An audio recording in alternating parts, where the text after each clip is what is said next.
Bonjour à tous, une fois par mois avec la rédaction de la ITV, je vous emmène en Afrique. Aujourd'hui, nous partons au Gabon à la rencontre des chimpanzés, une espèce menacée. Il ne serait plus que 250 000 individus dans les forêts du bassin du Congo. En 20 ans, le Gabon a perdu la moitié de sa population de chimpanzés.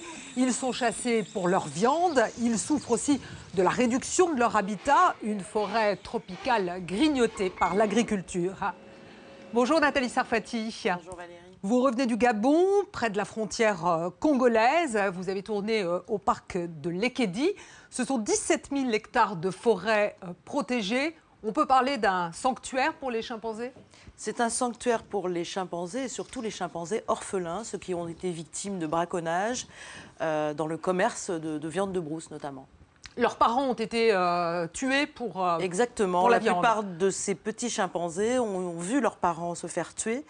Donc ils sont traumatisés, il faut les réhabiliter, les réintroduire dans un milieu naturel. Il y a combien de petits pensionnaires dans ce parc de Lekedi ? Alors le parc Lekedi, il y a une quinzaine de chimpanzés, une partie d'adultes, 4 adultes, le reste étant des adolescents on va dire, c'est-à-dire des chimpanzés qui ont jusqu'à 8 ans. Oui, parce qu'on est enfant longtemps chez les chimpanzés. Exactement, jusqu'à l'âge de 8 ans. Ça vit combien de 11 temps ans, un chimpanzé ?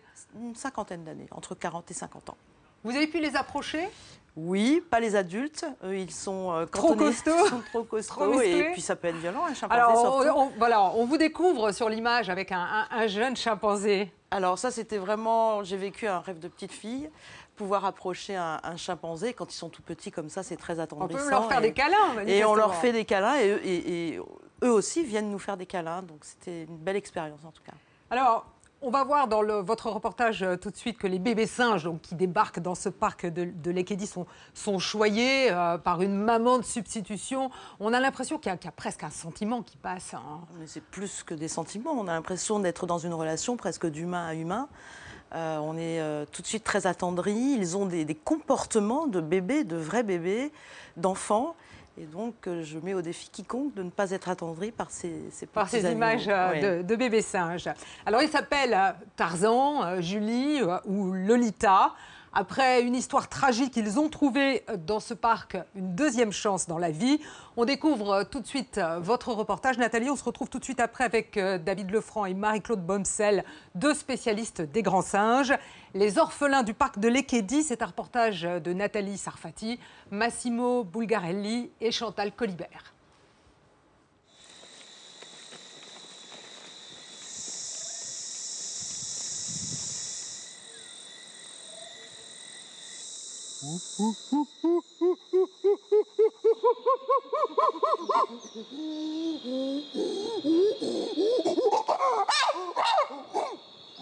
Allez, viens, Tarzan. Entre Eric Willaume et les chimpanzés du parc Lekedi, c'est une grande histoire. Il y a Tarzan, mais aussi Lolita et Charlemagne. 8 chimpanzés de 3 à 8 ans. Rien que pour eux, 13 hectares de forêt. Ils ont tous un point commun, ce sont des orphelins.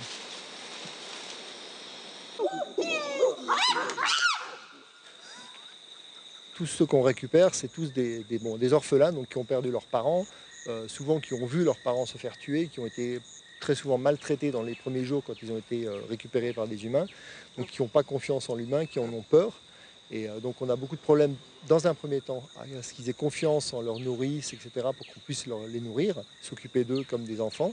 Et après, dans un deuxième temps, leur faire presque le chemin inverse, c'est-à-dire qu'ils aient aussi confiance en leurs congénères. Parce que le but, c'est de leur réapprendre à vivre avec d'autres chimpanzés.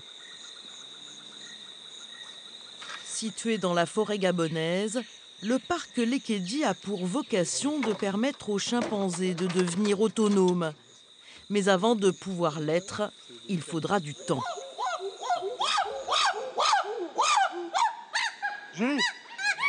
Julie retrouve ses arbres. Elle a passé quelque temps en cage pour reprendre des forces. comme la petite ébène, mais elle a encore besoin de soins.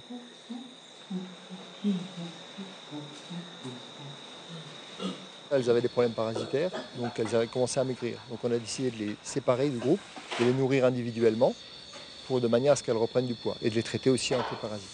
Donc ce matin, on a vu que Julie était en bonne santé, elle avait un bon ventre, et donc on a dit qu'il était temps de la libérer, de la remettre dans le groupe, parce qu'il faut qu'elle vive avec les autres. Donc elle a été libérée. Par contre, Ébène va rester encore, je pense, au moins une semaine pour qu'on termine de la retaper. Tous ces chimpanzés ne se nourrissent pas seuls. Jean-Patrick, l'animalier, leur apporte 2 fois par jour des bananes et de la canne à sucre. C'est le seul à pouvoir pénétrer dans l'enceinte clôturée.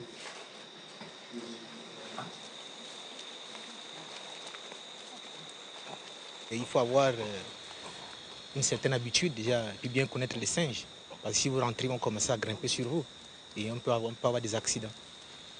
Et vous voyez, là je rentre, je m'assois, je leur donne, je distribue à chacun, quoi.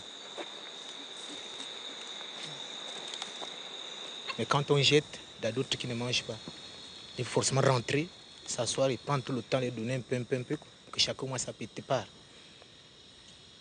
Ça arrive qu'ils se bagarrent pour de la nourriture? Oui, ça arrive. Surtout quand on a Tarzan, il a mal dormi. Moi, il prend toute la bouffe, il ne donne pas les autres. Donc voilà, il faut rentrer et donner, les distribuer à chacun d'un peu, quoi.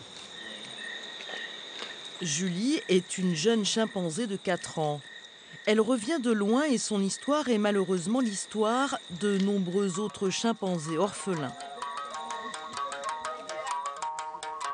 La voici, c'était il y a 1 an à Libreville. Des chasseurs l'avaient capturée après avoir tué sa mère pour le commerce de viande de brousse. Julie a vécu 10 mois dans la capitale gabonaise dans des conditions difficiles. La famille du chasseur a fini par alerter le ministère des Eaux et Forêts pour que Julie soit placée au parc Lekedi. Mais avant, il y avait une étape obligatoire, un passage par le centre de primatologie de Franceville. Ici sont regroupés plus de 400 primates, dont la moitié de mandrilles. On y trouve aussi des gorilles des plaines et bien sûr des chimpanzés. Victimes de braconnage, traumatisés, la plupart des chimpanzés adultes ne retrouveront jamais la liberté. Il en est autrement pour les plus jeunes. Flore et Titus sont âgés d'1 an et de 18 mois. C'est leur jour de sortie de quarantaine. Ils sont endormis, placés dans une ambulance un peu spéciale, direction la salle de soins.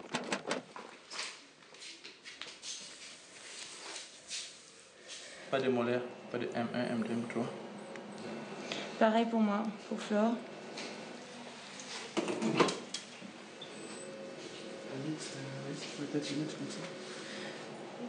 Les 2 petits chimpanzés sont au centre depuis plusieurs semaines. Une série de tests a été effectuée pour vérifier qu'ils sont sains et aptes à ne pas transmettre de maladies. C'est l'estomac, c'est Il y a des choses comme la tuberculose, maladies comme la tuberculose, qu'eux ils peuvent héberger, qui ne va passer à nous. Il y a des hépatites, notamment l'hépatite C, l'hépatite B qu'ils peuvent avoir qui est transmissible à l'homme. Puis il y a toutes les maladies parasitaires. Après, nous sommes quand même dans une zone où il y a des épidémies d'Ebola. Et donc, Ebola, pour nous, c'est un risque majeur. Donc, tout animal qui sort de forêt, pour nous, il est potentiellement porteur. Donc, on prend toutes les précautions jusqu'à ce que preuve soit de montrer qu'il ne soit pas porteur. Donc là, on a fait une série de prélèvements, des séries de prélèvements sanguins pour vérifier encore une fois leur statut virologique, leur statut de santé, que ce soit biochimie, sérologie, hématologie, tout. Et on fait un contrôle de tuberculose, c'est-à-dire qu'on leur injecte une petite partie de tuberculine en intradermo dans la paupière pour vérifier qu'ils ne sont pas affectés par la tuberculose. Donc ça fait déjà leur 3e contrôle sanitaire et donc c'est leur dernier aujourd'hui. Tout va bien. Dans quelques jours, Flore et Titus partiront pour le parc Lekedi. 17 000 hectares de forêt, un sanctuaire pour animaux sauvages. Mon bébé,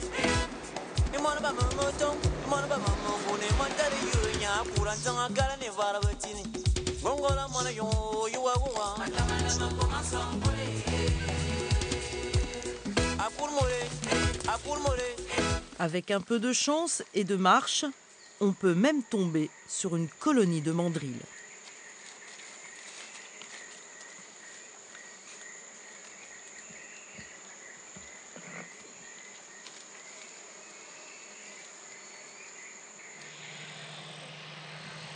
Eric Willaume est responsable du parc depuis 5 ans.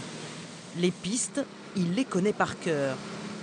Il va régulièrement rendre visite à ces chimpanzés dans leur enclos électrifié. Hein, Lolita, ça va? Lolita, Tarzan, Julie et les autres resteront définitivement dans cet espace de semi-liberté parce qu'un jour, ils ont côtoyé les humains.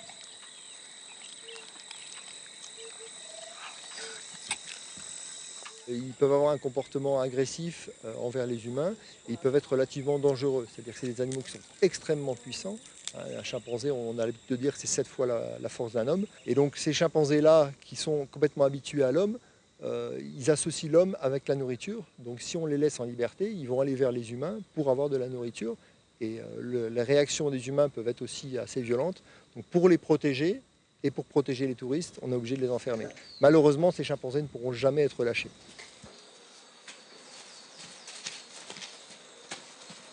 Arrachés à leur mère, les bébés chimpanzés orphelins trouvent une maman de substitution. À la nurserie de l'Ekedi, Edwige joue ce rôle pour Ogoué, 3 ans et demi, et la petite Malimbe, 15 mois.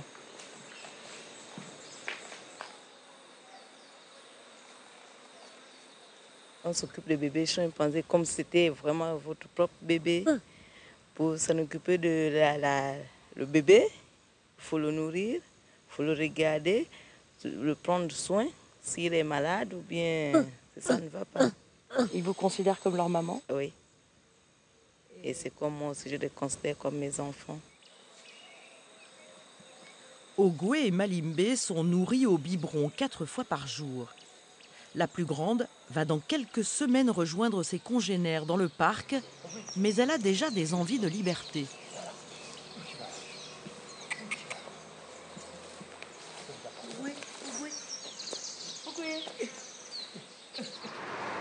Les chimpanzés orphelins sont passés par la ville avant d'en arriver là. À Libreville, la demande de viande de brousse est très forte. En 2011, la police a procédé à la plus grosse saisie depuis 10 ans. Des peaux de léopard, de lion, des têtes et des mains de chimpanzés. L'Institut Jane Goodall prend ce problème très au sérieux. Pour cette organisation de protection des chimpanzés, cela passe par la sensibilisation, en particulier celle des enfants. Pourquoi certaines personnes les tuent? Voilà. Certaines personnes les tuent parfois pour les manger. D'autres personnes les prennent comme le bébé pour le garder à la maison, pour faire comme un animal domestique. Hein? Et certaines personnes aussi les prennent pour les vendre. Il ne faut pas faire ça. Est-ce que vous avez tous compris? Oui, madame. Voilà.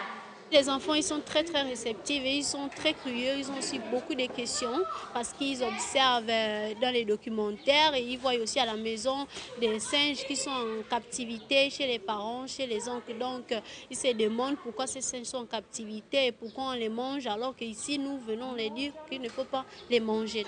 Le problème, c'est qu'en plus, nous, tu vois, on veut les tuer pour les manger. Si on les mange, est-ce qu'ils vont continuer à planter la forêt? Non. Est-ce qu'on aura encore la forêt? Et s'il n'y a plus la forêt, qu'est-ce qui va se passer? Si nous, on n'a plus la forêt, qu'est-ce qui va se passer? Oui, on va l'enlever.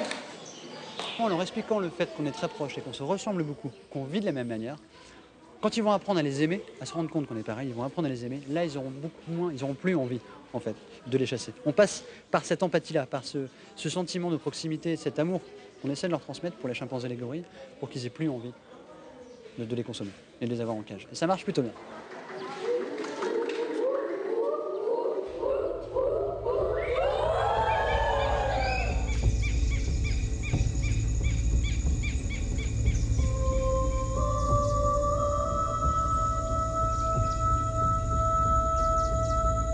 Retour À Lekedi, en plein cœur du parc, une île d'1 hectare accueille 4 chimpanzés adultes.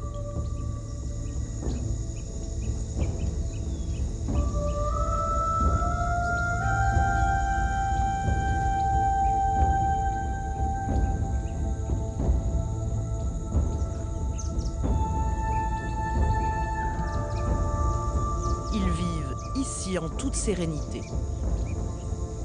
On l'a construite pour abriter 4 chimpanzés adultes, 2 mâles et 2 femelles, qui ne pouvaient plus rester avec le groupe qu'on a vu dans l'enclos parce qu'ils sont trop âgés. Ils ont tendance à sortir un peu trop facilement d'un enclos électrifié, donc on a fait une île qui est le seul moyen de maintenir vraiment des chimpanzés en toute sécurité. Comme ils ne savent pas nager, les chimpanzés restent sur l'île. Mais il faut rester vigilant.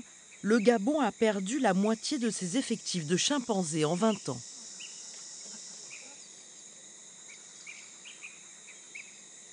Ceux que vous avez ici sont tous issus du Gabon, du commerce de la viande de brousse.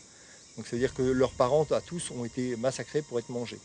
Donc ils sont en danger comme tous les grands singes et comme beaucoup d'animaux sauvages au Gabon.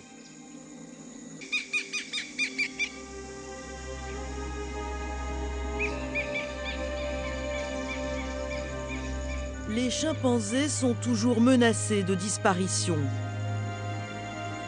Il y a encore trop de choses qui mettent à mal la survie de ce cousin qui a tant à nous apprendre sur nos origines et dont la nature ne peut se passer.